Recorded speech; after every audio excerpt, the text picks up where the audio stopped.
When we reach the verdant valley and the winding mountain stream, see great cliffs and waterfalls pass in review.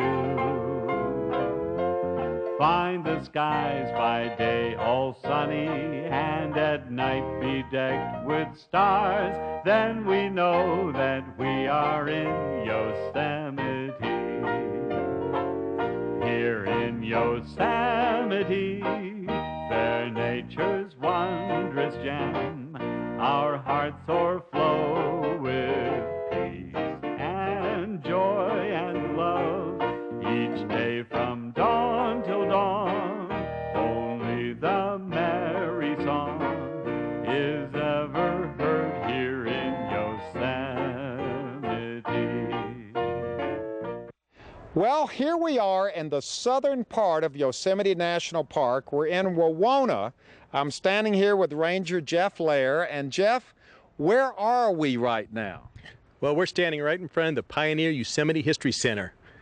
The goal of the History Center is just to preserve the history of some of the pioneers that helped not only create Yosemite National Park, but the entire national park movement. Okay, now obviously the first question is, we're standing in front of this beautiful old covered bridge. Is this original to Yosemite National Park? Yes, sir, it is. This bridge, the original bridge, was built here about 150 years ago in the late 1850s, later covered. And what would it have been used for? Well, this was the main road to Yosemite. If you wanted to go visit Yosemite Valley, you'd come to Wawona and you'd come right across this bridge. Now, can we walk across it now? Let's do it. What would have been going through this bridge? Stagecoaches, wagons, horses, pedestrian traffic? In other words, this was the only way in or out? That's it. This was the one way in until the 1870s. And why was it built as a covered bridge? There are not that many covered bridges in California. That's true, Huell. There's several reasons that have been given. Maybe the Washburn brothers who covered the bridge were from Vermont originally. Maybe they're just a little homesick and they wanted to preserve that covered bridge history. Some people think maybe it helped preserve the flooring of the bridge. And some people say that in the spring, when the river was rushing below, this helped the horses stay focused and get across that raging river. And I bet they made a lot of noise. I bet it was loud in there when the horses were going through there. They were thundering. The drivers were yelling orders to them. Okay, now we've crossed the bridge and we're in a whole little town here. What is this that we're looking at? Well, you look at this and originally it might look like a village, but that's not the case because originally these houses were not here. Where did they come from? Well, they came from all over the park. And at one point in the 1950s, they decided, well, let's take some of these important historic buildings and move them to a central location. And that's how the Pioneer History Center was created. So these are historic old buildings from all over Yosemite National Park. Yes, sir. Moved here log by log. All right, let's take a look. Is there any order as to what we see here? Well, each one of these represents a chapter in Yosemite's history. We have the artist cabin, and we can go right over here to the oldest cabin here that we have here in the History Center. This cabin originally belonged to a gentleman, a Scot by the name of George Anderson. So he lived in present-day Yosemite National Park in this little cabin back this would be in the 1860s and 1870s. And he lived in a place which is now called Foresta, which is down by Yosemite Valley. Wow, that is a wonderful looking little cabin. He built it obviously himself, and he would have been living out in the middle of nowhere. He didn't have too many neighbors, that's right. Okay, now you move this here log by log, shingle by shingle, rock by rock. The door is open. Can we go inside? Let's take a look. And see what it would have been like back in the 1860s. Okay. Boy, George didn't have much, this wasn't a very luxurious little cabin, was it? It was primitive living, huh? So basically we're talking about a table and a piece of wood and a bench and a crude fireplace here. You got something hanging up over your head here. Well, if you were living here, you'd share this house with mice, but you wouldn't want to share your flour with them. So he'd hang his flour up there to keep the mice from getting to it. Wow. And look at the ceiling up here. Would he have things hanging up there too to dry and things like that? If he needed to store things, he could put them up in the rafters. That was kind of his open attic. Here's his chair. Look at this over here, made out of skins, Deer animal skin, skins. it looks like there. And look at this bed over here. Now this doesn't look like it would be very comfortable. Is this the way the pioneers made their beds? Some of the beds were like that. Some were made with ropes, but this would give you a strong back. Wow. Well, you know what? This isn't too bad, a little cabin. This would have provided everything he needed. What did he do for a living? Well, George was kind of a jack of all trades. After he jumped off the ship in San Francisco to look for gold during the California gold rush, he didn't find any, like so many of the miners. So he came up to Yosemite Valley, and he was a blacksmith, he was a trail builder. But what he's most famous for, he was the first man to ever climb Half Dome. Wow. So he lived and died here in Yosemite? Did he spend his whole life here? He spent an important part of his life here. And as I said, he was famous for going up to Half Dome. And of course, Josiah Whitney, who was the state geologist, he said no human foot would ever get to the top of that dome. Yet George went up there and he built spikes, and he pounded those spikes into the back of Half Dome, climbed up one, pounded another one, and was the first man up there. Wow. Well, this was his house right here, complete with his flower hung up to keep it away from the mice. We're back outside, and here's another. Is this a cabin or is this a house? Looks pretty luxurious, doesn't it? One of the few two-story cabins you'd find in this area. Now, wait a minute. I see this over here. We got a historic outhouse over here. That's what it is. Is that historic? Is that historic? No, sir, that was brand new, built this year, actually. Well, why do you have an outhouse here? Well, believe it or not, there are some kids in California who really don't understand the concept They've never seen an outhouse. They have if they come to the Pioneer History Center. That's great. All right, moving on to better things over here. What's the deal on this? This was probably the first two-story house built in this part of California. It was one of the first. And a matter of fact, this cabin right here was actually more of a summer home for the Hodgsons that lived here. They were ranchers, and they'd come up in the summertime, and they'd come up to these green pastures up closer to Tuolumne in the White Wolf area, and they'd graze their cattle in the summer. So this was just a summer home. And when was this built and inhabited? In the 1880s. And they just donated this to the park, or how did this come to be here? It's an interesting story about the Hodgsons, because while many people supported John Muir's efforts to create a national park in the 1890s, the Hodgson and other pioneers didn't, because they had land up here. They had their own ranch, and in order to have a national park, they'd have to condemn that land, and it would have to be turned over. So they were very much against the national park movement, at least in the ways it affected them. So this is another page in the history of how Yosemite came into being. Absolutely. And look over here. Here's a great shot of the bridge with the sun shining on the side of it. That's a beautiful structure in itself. Been a lot of painters and photographers capture that bridge. Wow. Well, this is a great little area here. We've got cabins over here. You've got horses. That's the here. stables. If you want to go for a stable ride here in Wawona, you just go right over there. All right, now we got a guy up here playing on some kind of a musical instrument. What's that all about? Well, before I get up there, let me explain it. That's Shelton Johnson. He's a National Park Ranger and interpreter here.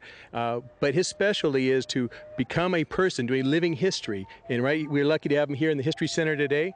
And as we approach him, you can't talk to him as Shelton. You have to approach him as Eliza Boman, Sergeant Eliza Boman, because he was one of the first protectors of the park. The cavalry were here for 25 years watching out for the park, because we didn't have a park service. So he represents the Army presence here in the park back in...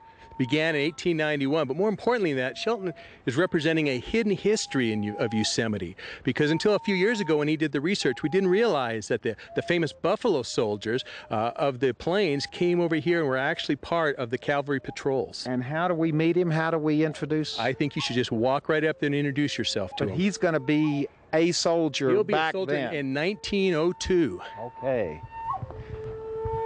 Good afternoon. I'm Huell. Oh, how you doing, sir? My name is Boman. Nice to meet you, sir. I'm interested in why you are here in Yosemite. It's what year is it now? Well, sir, I'm concerned if you don't know what year it is. When I woke up this morning, it was 1904. 1904. Looking up at the sun, I'd say it's still 1904. All right, now why are you here in Yosemite National Park? I've been asking myself that for several months now, over a year, but I'm with Troop K, 9th Regiment of Cavalry, and we first came here last year in '03. We came here in the spring, and we're here to protect Yosemite. And what is your normal day like? How many soldiers are here, and what do you do? Well, as far as I can recollect, there's not a normal day in Yosemite. Every day is a little bit different. But the thing I have to get used to being down here at Wawona, our headquarters are right here, just about a half mile from here. It's a little bit too noisy for me down here. I like it up there in the park where it's quiet. Do you patrol the park with your fellow soldiers? Yes, sir. That's what we're doing. We have detachments, maybe as few as 3 men, maybe as many as 5, and we're up in the high country, and we're basically patrolling the park. We have a situation where we have patrol posts up there, sub posts, and we go from one post to the next post, and then we get to the one post, we got a ledger, and we take out that ledger, and we write down everything we've seen every step of the way. And it's a hard thing to remember, everything you've seen every step of the way, but that's what we got to write down. And what are you looking for? There's nobody here. Oh, there's a lot of people here. There's folks up there that are herding sheep where they shouldn't be herding sheep. There's folks up there that don't realize it's a national park, and they're cutting trees down. We call them timber thieves. Now, you don't look like a timber thief, so no, it's probably I'm not cutting you. down anything. Yeah, you don't got that look in your eye that says, I'm after wood. But there's some folks that are up here, they're after the wood because they've been coming in here before the park became a park. And so we're there to make certain that people understand what a national park is all about. So you're actually representing the United States government here as soldiers and as just to officially let people know this is a park and what the do's and don'ts are of being in a park. Yeah, you're absolutely correct, sir. It's the 9th Regiment of Cavalry is here, and we're here to make certain that the park maintains itself as a park. And how many soldiers are here? Well, with Troop K, there's about 60 of us. There are a few that are still at the Letterman Hospital back at the Presidio, San Francisco. You know, they got that yellow fever when they were fighting in the Philippines. There's some that are in a special detachment down to Sequoia National Park, because the 9th Cavalry is down there as well. But I'd say there's about 120 that were with Troop K and Troop L last year. And there's 2 different troops here now, and it's about the same, about 120. And these are all African-American soldiers. These are all Buffalo soldiers that have been sent to these 2 parks. You heard about that name? Buffalo soldiers. Yeah. You're famous. Yeah, well, I don't know how famous I am. It hadn't done me much good. But we're colored men, you know, and that's an interesting thing, African-American. I guess you look back far enough, you find Africa. But most of us joined the Army because there weren't many options if you grow up in Mississippi or Georgia or Alabama. I grew up in South Carolina, a little town called Spartanburg. So I was looking for a way out, and it was an enlistment officer that showed me the door. And what do you think about Yosemite, about being out here in this wonderful, wonderful place? Oh, well, sir, what do you think about church? How does that make you feel? It makes me feel about the same way, you know, because it's about as quiet as a prayer up there. And so every time I'm up there, I feel like I'm in church. But I tell you the truth, it makes me a little bit nervous when I first got here, because most of my men, they fought in the Philippines. They fought fighting the insurrectos.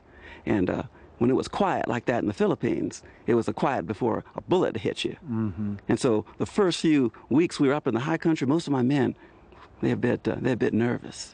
Wow. You know, it makes people concerned when they see colored men with weapons that are a little bit nervous up in the high country. But they calm down after a while when we calm down. Now, are there many tourists here? Or is it mainly just people who kind of stumble upon this place? Well, I expect you're a tourist too, sir. But I'm a tourist. Most of the folks we run into, like yourself, they come up here to see the park and see what it's all about. Mm-hmm. And they ask us the directions. They're trying to get somewhere. They're up in the high country. We spend most of our time up in the high country. And by that, I mean the park. Mm-hmm. You know, because if you're in the Mariposa Grove of big trees, you're not in the park. Mm-hmm. That's the state of California. You in Yosemite Valley, that's the state of California.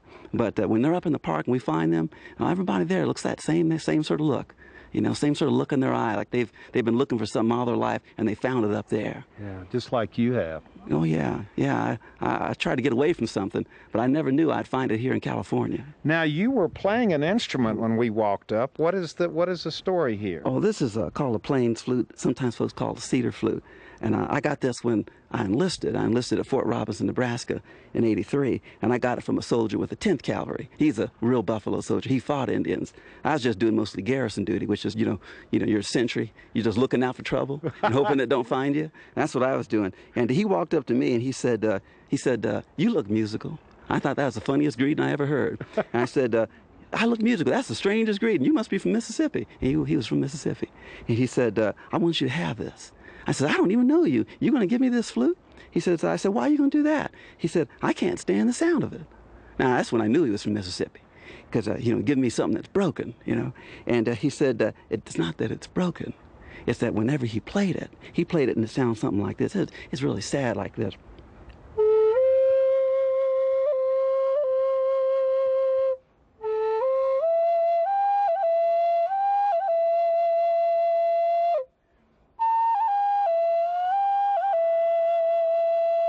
He played something like that. He said it was after a battle. After a battle, he heard someone playing this. It was an old man. I think he was fighting, I don't know if it was the Lakota, the Sioux, the Cheyenne, but he said there was a man playing this, and there were women, and the women were crying, and the children were screaming because of what happened. There's all that smoke in the air, and as the smoke began to clear, he saw this little old man sitting there, this Indian man, playing this flute, and that sound of that flute went right over the battlefield.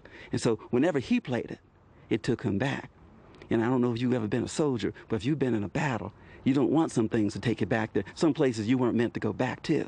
And so he gave this to me because he couldn't stand the sound of it no more. So you've taken it, and this is an Indian instrument from the plains. That's right. And brought it here to Yosemite, and you play it here. That's right. At night around the campfire for your fellow soldiers, or just for yourself when you're out sitting on a rock. No, sir, I play it for my men. Yeah. Because I'm a sergeant, and so I'm usually yelling at them all day. And so I want them to be settled when they sleep, so they got a lot of energy in the morning. So I play this for them at night so they'll go to sleep. Well, we're going to let you play for us. It's certainly been nice meeting you. Good luck to you and your fellow soldiers here in Yosemite. Thank you, sir. And you're a nice man. Where are you from? I'm from Los Angeles. Los Angeles. I heard some good things about Los Angeles. Well, sir, from Los Angeles, you just keep in mind when you're up in the park, as pretty as those trees are, leave them standing. They're rooted to the earth. They've been there a long time. Don't be up there pulling them down. And if you see somebody grazing sheep, you tell them they shouldn't be grazing sheep in the national park. And the 9th Cavalry will go find them, and we'll explain the rules to them. Thank you very much. You all are doing a great job here. Thank you for protecting our park. And let's hear you play a little bit of this wonderful music.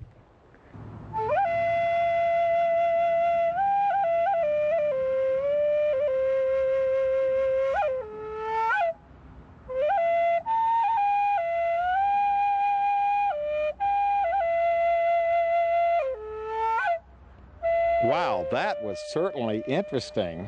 That was amazing. Sergeant Boman had a lot of stories, didn't he? And I bet he's very popular here with the visitors, and he represents another part of this history center. From time to time, you have living history people in each one of these buildings representing that particular person who would have been in that structure. Sometimes we have volunteers here for the entire season, and they spend the first few weeks doing research, finding out about these characters, obvious like Shelton had done with his character.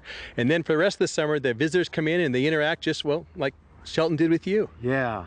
Now, this isn't going on all the time, but you can always come by here and just visit these structures. And this is an interesting structure, you say, as far as the evolution of the history of the park is concerned. The basic cabin, isn't it? But you know what this cabin represents was a transition, as we saw with Major Boman right there, or I'm sorry, Sergeant Boman, that was the cavalry, that was the army that was coming in here. At this point, in about 1914, 1915, we had legislation and creating the National Park Service in 1916, and we had the civilian rangers coming in. So these were men who originally had worked with the cavalry as scouts, and they became the first civilian rangers, and this is what this cabin represents. So this is a ranger cabin, and the rangers took over from the army. That's right. All right, we're all learning as we go along, and this looks like a Swiss chalet, but I know that's not what it is because it's got Wells Fargo and Company Express on the front of it. What in the world was this beautiful, beautiful structure doing out here in the forest? Well, it wasn't in the forest at this time. This was Yosemite Valley, and this was 1915. And Yosemite Valley was kind of a growing little village or community right there. And this was the communications hub. If you came here, you'd come here if you wanted to make a telephone call. You could even send messages around the world with a telegraph. So this would have been really one of the only ways to communicate in and out of Yosemite National Park here in this particular structure. That's right, and the stages were coming here, and about this time was another transition from stagecoaches to automobiles. How in the world did you all move this thing from, this was originally down in Yosemite Valley?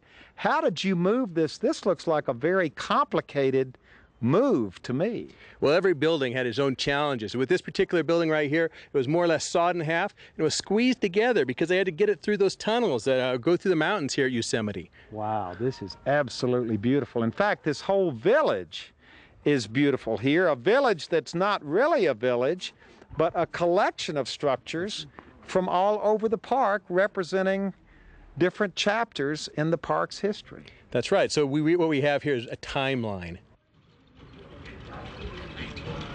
Oh boy, here comes the stagecoach.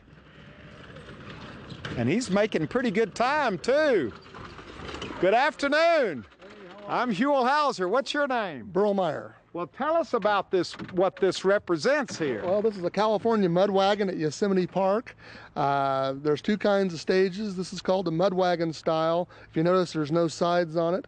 Wawona, where you're at right here, was a very large stagecoach stop. They had as many as 16 wagons a day coming through here. So this was, there was a lot of traffic coming through here. A lot of traffic. I mean, if you figure 16 stages with 4 horses on a coach, 27 miles down to Yosemite Valley. You left here at 8 o'clock in the morning on a 4-horse coach, arrived down in Yosemite Valley around 4 in the afternoon. Now, what years was this? This was about from 1879 to 1915. This was the busiest place in all of Yosemite, was right here at Wawona. And where would all of these people be coming from? Well, San Francisco by stage is 36 hours away nonstop. Well, 36 hours? 36 hours. Wawona was a destination point. And what you would do, you know, up on the hill is the oldest hotel in Yosemite, the Wawona, and that's where most of the guests would stay. And once they stayed, they would stay here for like 6 weeks at a time. Oh my gosh. Well, this is wonderful.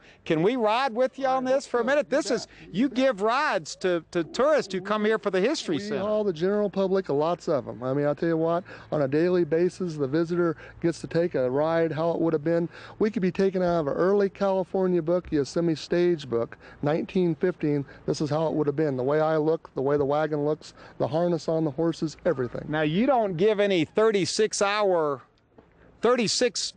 well, here's what it is. Trips. How many hours was it? Well, we give about a 10-minute ride. You're not taking them all the way to San Francisco. No, sir. No, sir.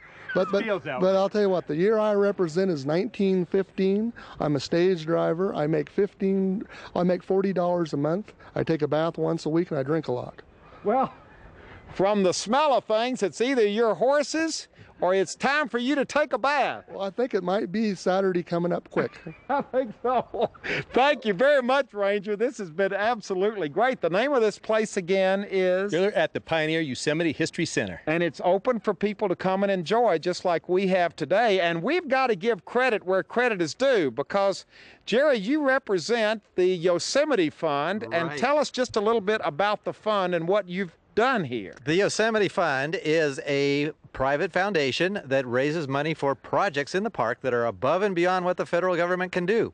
70,000 people over the past 10 years or so have contributed money for things like the stage. Restoring the stage. The harness on these horses. Actually, these horses, we just replaced these horses just last year. The covered bridge. The covered bridge you've been across. The Wells Fargo Bank and some of the other buildings in the Pioneer History Center. So you're doing good work here in Yosemite to bring this park up to snuff and just have everything perfect. The idea is to enhance the visitor experience, restore the natural resources and the cultural resources for the visitor. Well, you have helped enhance our experience here today. Thanks a lot. Now, where do I ride if I'm a paying customer? Do I ride in the back? Can I ride shotgun with you, or? I think we need a shotgun with me up here. Would be great. All right, how do I get on the other side? And we'll just get a shot of us heading on off here.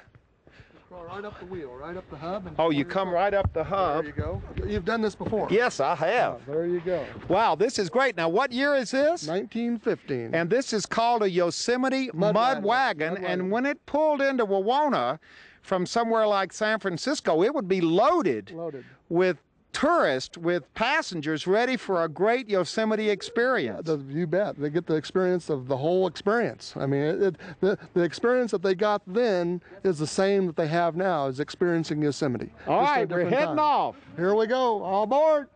All aboard. Here we go. All that out, boys. Whoa. Hey. Hot diggity is. Hey. Hey. Getting up there, boys. Hey. Hey, hey. Yeah, these seats have some great springs on them, I tell you. Here we come. As we pull up in front of the Wawona Hotel, Burl was telling me that you have a distinction in the National Park Service, Burl. As being the only stagecoach driver / park ranger there is. So your job classification is stagecoach driver, park ranger. Park ranger. Thank you very much. This has been absolutely wonderful. Let me get down off this thing. We've been on the road for 36 hours. I'm a little sore. And you look pretty good. All right, here we go. We'll see you later now. Thanks a lot. Bye-bye. And here to greet us, now this is an official greeting, right? Thank you. Welcome to the Wawona Hotel. Tell us a little bit about this hotel, because this is one of the most famous structures anywhere in Yosemite National Park. That is true. This hotel was built back in late 1800s. This particular building right here was built in 1979 and is still holding up. Pretty much just like it always was. Like it was. And famous presidents have stayed here. Yeah, one of them being Teddy Roosevelt. And President Truman. So the presidents have been here, and now who is this hotel open to? And can anybody stay here? It's open to any president and any guest, you and me. You don't have to be rich to stay here. You don't have to be rich to stay here. And people come here for what reason? Just to relax. There's no TVs, no phones, just lay back. Wow, this is wonderful. And it's right here. Look at the trees coming up over the roof up here. Those are old trees. Those are about 100 years old. Those are babies. Wow. We have some older ones that are about 3,000 years old. What a wonderful place to end up this particular adventure we have had today. This is, you don't know all the things we've done, but we have had a great day. Actually, we spent the afternoon over at the History Center, which is just right over from your hotel. You enjoy that? A wonderful, wonderful time over the old covered bridge and in all the little houses over there, and then riding the old stagecoach. Did you go by the golf course? Hadn't been by the golf course yet. You got it. It's the second oldest golf course in the Sierras. Really? Yes, it was built in 1917, 1918. So there's a little bit of everything here in Yosemite National Park. We have had an absolutely wonderful, wonderful day. We're tuckered out, so maybe we can go in and see if you can get us a room. I'll show you around. Maybe get us a room at the PBS rate. We could do that. It just went up. Goodbye, everybody. Wawona moon above, you're smiling down on me. You know that I'm in love. Your light brings ecstasy, gleaming through the pine. I see, oh shine forever, my Wawona moon, upon my love and me.